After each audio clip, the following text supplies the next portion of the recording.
Yo, what's up, y'all? It's Joel Thomas Trindle. As you can see here, the third. I'm coming at you with a little bit of a eating session and a story of two things that happened in Haiti, but where I had grown up.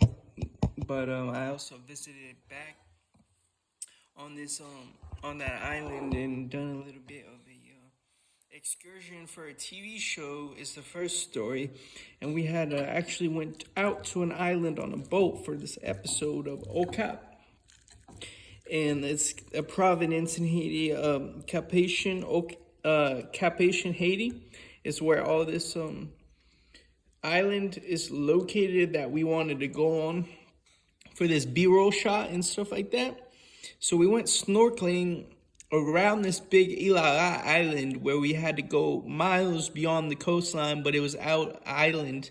You could still see the mountains of the coast, but still miles out. So you kind of forbidden, but it was called Ilara Island of the Rats. And we went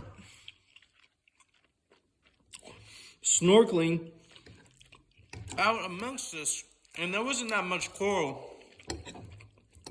But there was dead coral and a drop-off of the dead coral. And we had snorkeled all around, base of the island, from north to northwest to all the way west. Got back on the boat eventually, but the trippy part was there was a Christopher Columbus cannon that we had ended up shooting for the show, and I had went down upon it and grabbed it with my snorkel mask about 20 feet, but this is like 20 feet in front of the island of Ilara, this little cannon, almost like it was set up by someone that just owned the cannon or something.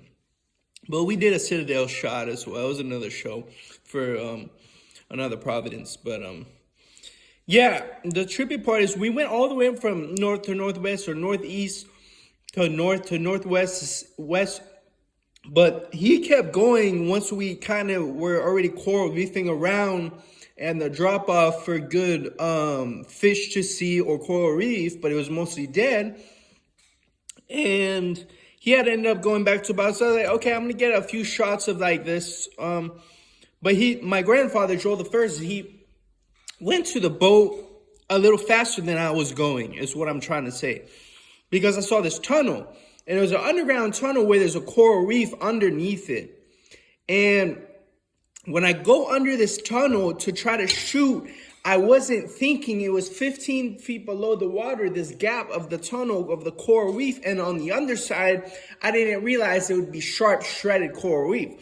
So I swam under it for about what felt like 7 or 8 seconds, and on the 9th second, I start to float up while I'm underneath this coral reef tunnel, dead, almost coming back to the boat after a 45-minute to an hour session of coral reefing around Ilara for B-roll. And I start to sink up, and I cut my back, and I was like, 15 feet underwater with a coral mask, but with a camera, and I was shooting under it for the TV show. But I started to float up as I was coming out the exit of that tunnel. And this cut right here is what happened, and I had to come on the boat. I went on the boat, and I just remember it was gashed, and I was like, well, I'm going to have a scar, but I was just so glad that these sharks didn't smell the blood in the water, because it was a stitches needing cut, and I had ended up getting out of the water, and like it took me like 4.5 minutes. I was like back on the island and on the boat and with the camera, and I was like, well, I got it, but I float up. I got the shot, but I float up at the end of this little underground tunnel, and I almost completely shredded my back because I wasn't wearing a shirt, and it wasn't like the cannon shot where I just went underwater and grabbed the cannon by the front. I was just trying to do an epic shot under. Yeah, but you have buoyancy, I realized, even at 15 feet under with the camera, because you're only paddling with your paddle or your, what are those called? Fins or whatever. So, and you're holding a camera. But the other time we were headed up this mountain, We just were both on dirt bikes. I was on a Honda 250 who had like a bad brake or something. And all of a sudden,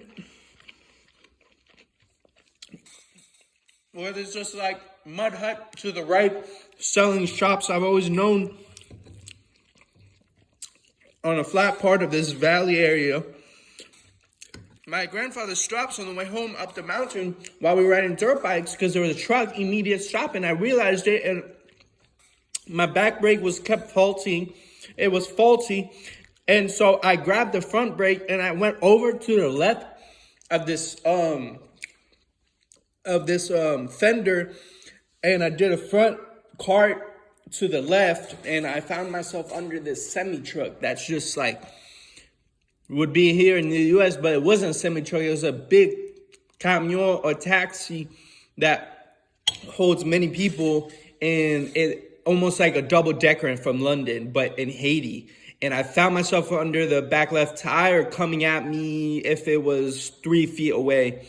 And then I moved out of the way with my helmet, and these guys were like, bro, you almost got like completely obliterated by like Haiti, London, England double deckers, bro. But I saw it coming out the back left tire coming out the helmet. I was like, well, I wish I had a GoPro. That would be the epic kiss, but appreciate y'all, sir. I'm gonna go ahead and eat all this, and just so you can watch me eat. And it's Italian dressing on the salad, and this is some lasagna looking ravioli with hot sauce.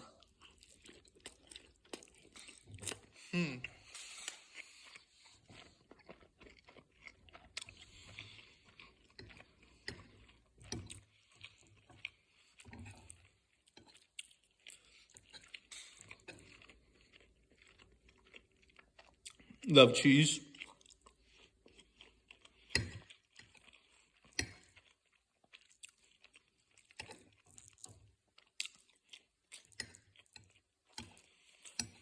Wish I had some Coke.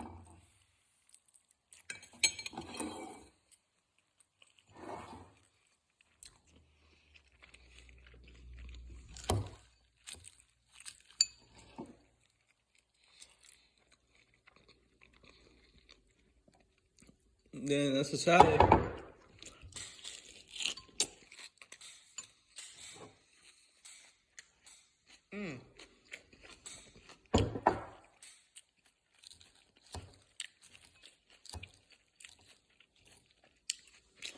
For anyone wondering, I grew up in Haiti from 1 to 9 years old. Moved away to the U.S. back, but I was born here in around Kennesaw, Georgia. And then until I turned 1 year old, then I went to Haiti, and I lived until I was 9, and I went back for those vacation stories, you know.